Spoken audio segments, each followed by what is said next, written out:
es el presidente de la Confederación Episcopal Argentina, es arzobispo de la Arquidiócesis de Mendoza desde el 2018, fue ordenado en 1988, después en el 89 se convirtió en abogado y procurador tras concluir sus estudios en la Universidad de Buenos Aires. Después estudió el Derecho Canónico en la Universidad Gregoriana, se doctoró en la Universidad Pontificia de Santo Tomás de Aquino en Roma y hoy preside, como les dije, la Conferencia Episcopal Argentina. Hola, monseñor, ¿cómo está usted? Buen día. Buen día, mucho gusto, señor. Qué gusto en saludarlo. Igualmente, audiencia también, un gran abrazo para todos. Gracias. ¿Le puedo decir padre directamente? Sí, perfecto. Bueno, yo lo escuché y me pareció tan terrenal, y Dios necesita ser terrenal también, ¿no? Con temas tan puntuales y concretos como la discapacidad, como últimamente leí una carta sobre el padecer de los profesionales y por ende de los pacientes del Garrahan. Sí, nosotros como Conferencia Episcopal estamos preocupados junto a toda la población que estas dimensiones de la vida humana estén desatendidas, ¿no? Y que no sean prioridad del Estado. Y queremos señalar la urgencia de rectificar estas políticas que nos dejan afuera a los más vulnerables. Y en cuanto a eso, ¿cuál es, el otro día, el presidente Milei de cuerpo presente, su par, el arzobispo de Buenos Aires, dijo, para mí fue una homilía humanista, perfecta, ¿no? De cómo hay que bajar las palabras que matan y hieren y producen violencia y por ende pueden llegar a matar, y atender a los más vulnerables. Sí, efectivamente, la predicación del 25 de mayo, que siempre tiene tanta repercusión porque es ante las máximas autoridades del país, tenía como objetivo señalar la necesidad de revivir a la población, de salir de esa dinámica que estamos de tanta agresividad y polarización extrema que nos lleva a la muerte, ¿no? Uh-huh. Padre, ¿cómo nota usted el interior? Porque a veces la caja de resonancia de Buenos Aires, de lo que se llama como Cava, la provincia de Buenos Aires más Capital Federal, es una cosa y el resto del país es otra. ¿Usted nota también esta cuestión así tan intolerante para adentro? Las dinámicas se repiten siempre, las tensiones se repiten, solo que a veces van como adormecidas las realidades porque los medios imponen la agenda nacional, ¿no? Pero evidentemente quedan siempre temas en el tapete que nos ponen en la primera plana de las noticias cada tanto y hacen que se despierte la mirada de Cava y mire para el resto del país, ¿no? Uh-huh. El año pasado y el anteaño ustedes estaban en el centro del corazón de nuestra mirada, claro, ¿no? Porque Rosario, claro. El tema de Rosario nos interpelaba. Yo recuerdo hace unos años que fui uno de los que motivó que el Encuentro Nacional de la Juventud se hiciera en Rosario, precisamente para saltear esa estigmatización de Rosario y poner una señal de esperanza, ¿no? Claro. Y ahora ¿dónde pone esa mirada para, convocar, para que se visibilice en los jubilados, en el Garrahan, en los discapacitados, en la universidad? Usando la terminología tan dolorosa pero tan precisa del Papa Francisco, hablamos de los descartados, porque son las prioridades que no son tales para las estrategias de los gobiernos, ¿no? Uh-huh. Y en ese sentido también está la gente de calle, que a veces se lo afronta como un problema policial, cuando en realidad es un problema social, de salud mental, y hay varias variables antes de llegar a la definición policial de la pastoral de la calle, por decir un tema, ¿no?, de la situación de calle. Por eso nosotros tenemos la pastoral como respuesta, ¿no? Claro. Ir al encuentro de esas personas para darles un plato de comida y proponerles otra salida a dormir en la calle, aunque a veces realmente no las hay, ¿no? Padre, otra de las cosas que se trata y cada tanto tiene una oleada de un ímpetu superior y después decae por otro tema, pero es la baja de imputabilidad a los menores. Sí, nosotros hemos sido muy enfáticos como episcopado. Allí Monseñor Dante Braida, con la pastoral social y sus colaboradores más inmediatos, se han expresado, inclusive hace poco han mandado una carta a los legisladores, una carta personal a cada legislador, para que vean su posición, porque en esto hay muchos titulares y poca realidad. A veces se habla de números que no son tales comparados con otros países. Siempre es doloroso un niño o adolescente que incurre en la delincuencia, pero no son los números que dicen. Y estamos corriendo el riesgo de convertir a estos niños en alumnos de una universidad del delito cuando están expuestos al contacto con personas que están ya con un prontuario de vida mucho más doloroso, ¿no? Entonces, buscar la prevención, proponernos estructuras de contención y salir al encuentro de estas muchedumbres de niños de otra manera, ¿no? ¿Cómo está viendo en general la política? Mire, yo digo, estamos con anteojeras. Las anteojeras son el turno electoral, depende de qué provincia, de qué localidad o si es de nación, ¿no? Y entonces vivimos en función de estadísticas, de encuestas y de pronósticos de candidatos. Esa es la pequeña política que nos debilita. Necesitamos acordar grandes temas y tratar de remar más allá de una anteojera electoral porque nos come, ¿no? El tema es que estamos votando todos los meses, o sea, en todos los meses todos hay los elección. meses y todos los años. Claro, ¿no? claro.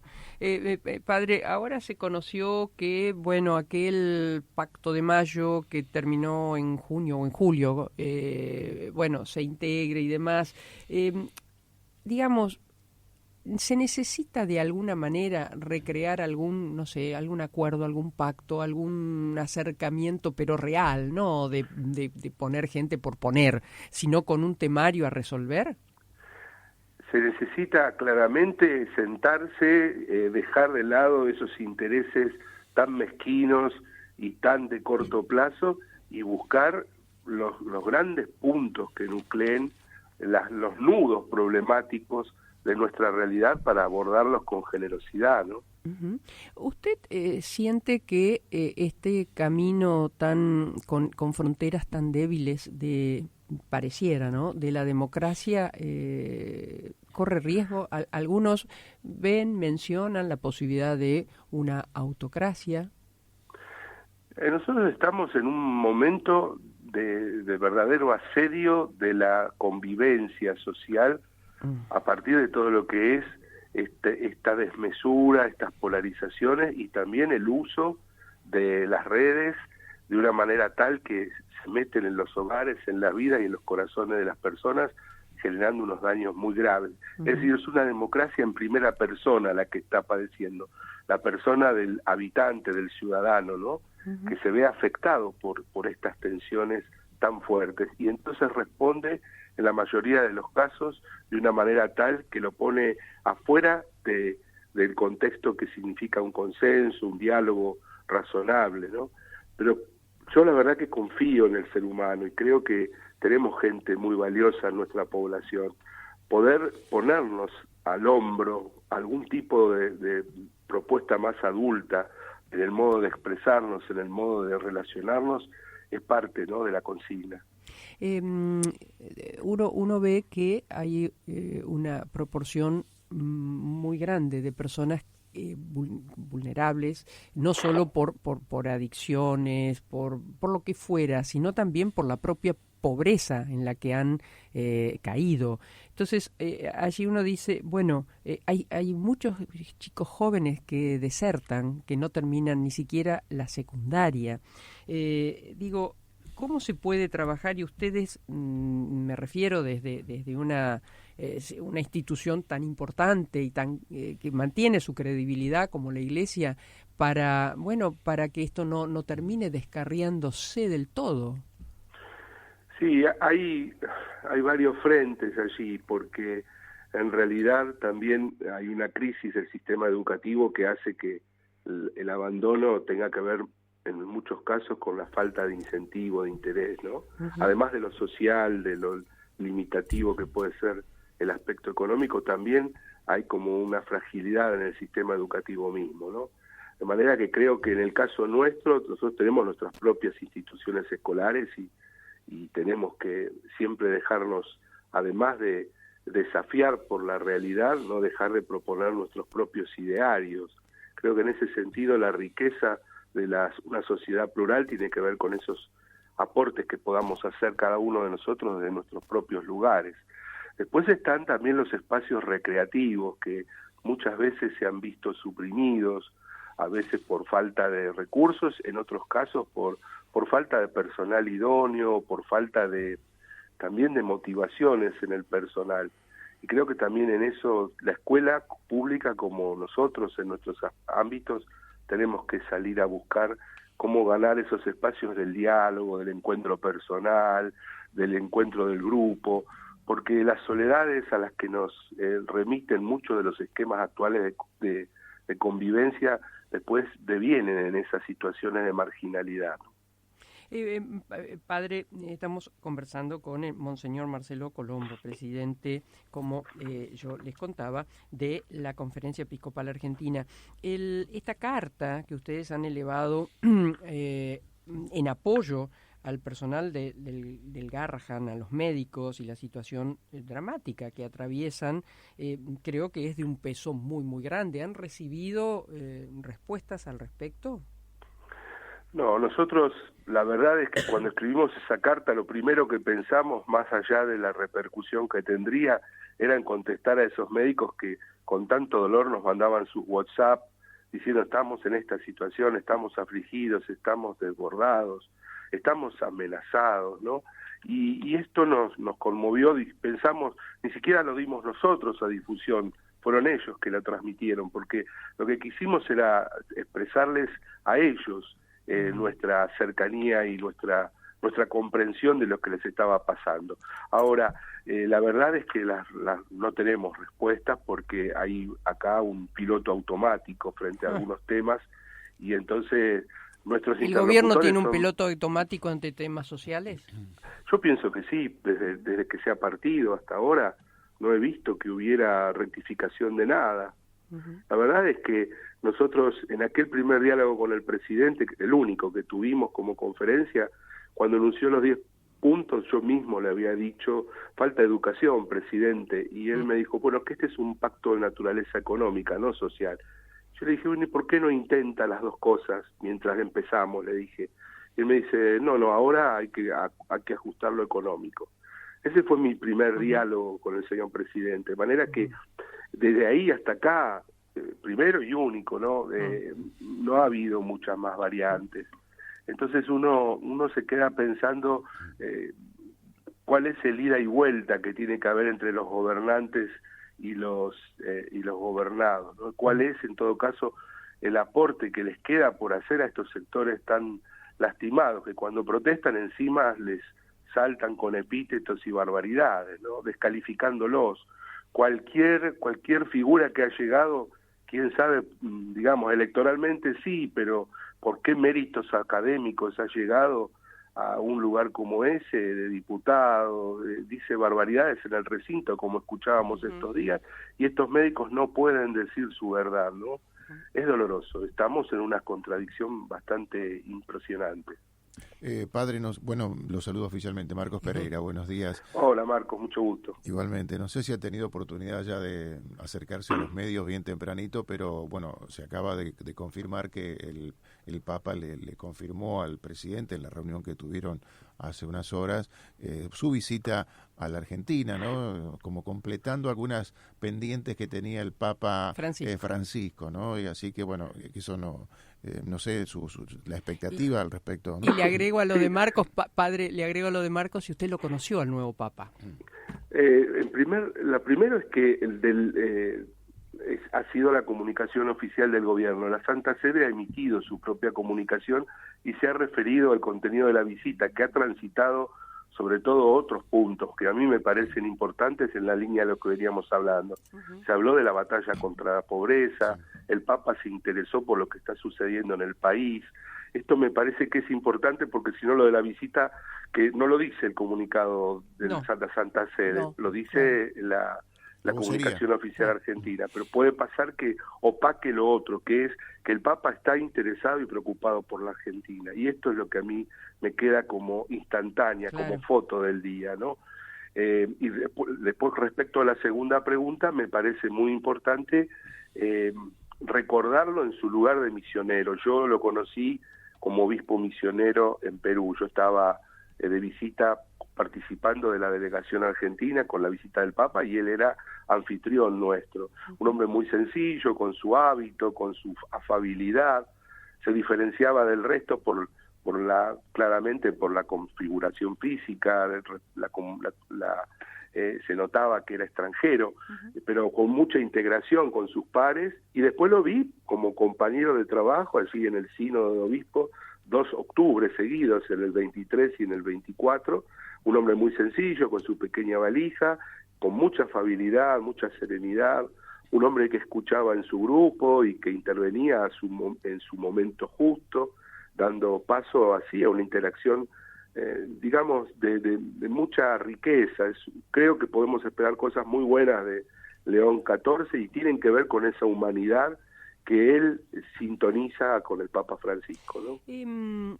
Volviendo a lo que recién usted decía, y que obviamente tiene más información que lo que trasciende, una larga reunión para lo que es un Papa, más allá de que creo que después una parte lo tuvo con el secretario del Papa, creo, una cosa por el estilo. Ahora, en general, cuando va un presidente, tiene después siempre un encuentro con el secretario de Estado. Claro. Pero la audiencia papal duró 45 minutos, lo cual es razonable, es lo que normalmente nos dan cuando vamos a una visita. A veces se extiende 1 hora, 1 hora y cuarto, cuando existe un vínculo personal, digamos, más dilatado, o cuando hay alguna temática más que lleva más tiempo. Y yo siendo la primera visita oficial... Claro. Digo, quería volver a lo que usted dice, porque en 45 minutos, bueno, ojalá el presidente haya hablado y haya escuchado, ¿no?, con la sensibilidad del Papa, sobre temas puntuales como los jubilados, cómo se los ataca, a todo aquel que protesta, la gente del Garrahan, la propia educación en todos sus niveles, ¿no? Sí, sobre todo es muy importante esta escucha que hagamos de las personas con las que entramos en diálogo, porque en el caso de la Santa Sede, de la Secretaría de Estado, tiene una visión global que supera facciones o grupos o intereses, tiene una visión de conjunto de la humanidad que la pone por encima de esas tensiones y esas polarizaciones. Por eso cuando el Papa habla de paz, lo hace no solo con la autoridad moral que le viene de su misión, sino también del profundo conocimiento que le aportan todas las nunciaturas del mundo. La diplomacia vaticana en ese sentido es también un instrumento evangelizador que ha permitido tocar el dolor, ¿no? Cuando el Papa Francisco se comunicaba con Gaza o se comunicaba con Ucrania, lo hacía conociendo desde adentro y desde afuera el problema, ¿no? Entonces creo que esto es importante, porque a veces en algunas dinámicas personales predomina como cierto recurso a lo que uno ha leído, a lo que uno ha enseñado, a la cátedra, y la verdad que la primera cátedra es la realidad, ¿no? Claro. Y frente a la realidad tenemos que tener ojos peregrinos para no sentirnos turistas que pasan de largo, sino personas que llegan a la realidad para conocerla. Claro. Padre, 2 últimas preguntas, al menos de mi parte, no sé si Marcos le ha quedado algo. Y no quiero olvidarme que este fin de semana tenemos lo de Cáritas, ¿verdad? Yo le agradezco mucho, porque con tantas noticias dolorosas podemos distraernos de esto que para nosotros es verdaderamente la madre de las batallas de cada año, porque de lo que hoy y mañana se junte depende el trabajo social de la Iglesia de todo el año, ¿no? Claro. Porque siempre responde la gente, ¿eh? De esa monedita o de esa transferencia salen los aportes para las cáritas parroquiales, las cáritas de la diócesis y de la Argentina, porque nosotros trabajamos en esos 3 frentes, ¿no? Claro.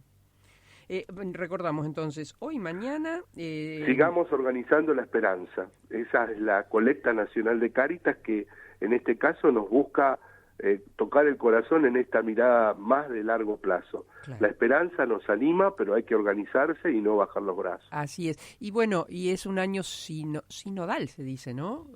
Jubilar. Bueno, lo había anunciado el Papa Francisco. Es el año 25, se cumplen 1700 años de un gran concilio donde se expresó un punto central del credo católico, que era Jesucristo, Hijo de Dios, ¿no? Y entonces desde allí, desde el Concilio de Nicea hasta acá, la fe cristiana ha venido transitando distintos momentos para conocer mejor la profundidad del anuncio de Dios para su pueblo. Y este año jubilar había sido invitado por Francisco, convocado por Francisco, que lo transitó muy poquito y casi siempre enfermo, internado, pero con una mirada de muy largo plazo. Era una invitación a la esperanza, ¿no? Una invitación él decía, a anclar en la esperanza, porque esa nos deja de pie y nunca nos tira para abajo. Dado que hoy es el Día del Periodista, ¿ha cambiado o no su mirada sobre el rol de este oficio que tenemos los periodistas? Mire, yo la verdad que tengo una admiración interna muy grande. Creo que hubiera sido periodista si hubiera tenido otro digamos, pero fue otro abogado. Llamado, ¿no? ¿Cómo? Digo, además de sacerdote, fue abogado, hubiera estudiado periodismo.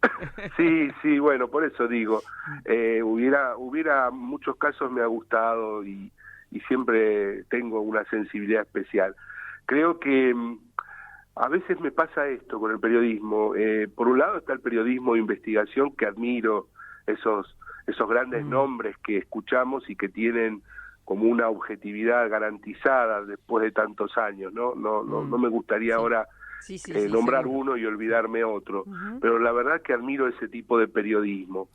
Por otro, a veces me preocupo que cuando escucho noticias, las escucho ya comentadas y digeridas, y digo, déjenme pensar, primero díganme la noticia.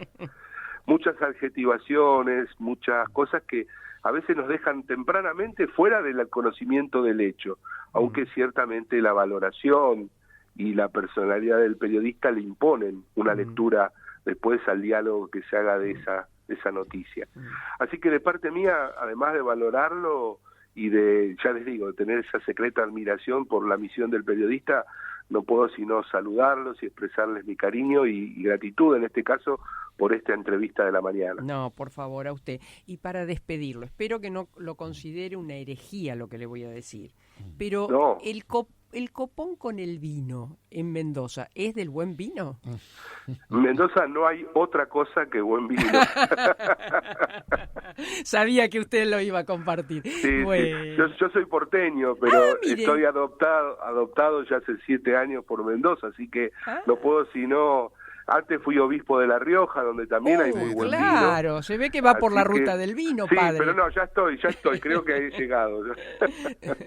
Bueno, créame que le agradezco muchísimo su tolerancia y esta charla de mañana temprano. Muchas gracias. Un gusto y un abrazo para los dos, que Dios los bendiga. Gracias, padre, gracias. Hasta pronto. Hemos conversado con Monseñor Marcelo Colombo, presidente de la Conferencia Episcopal Argentina. El padre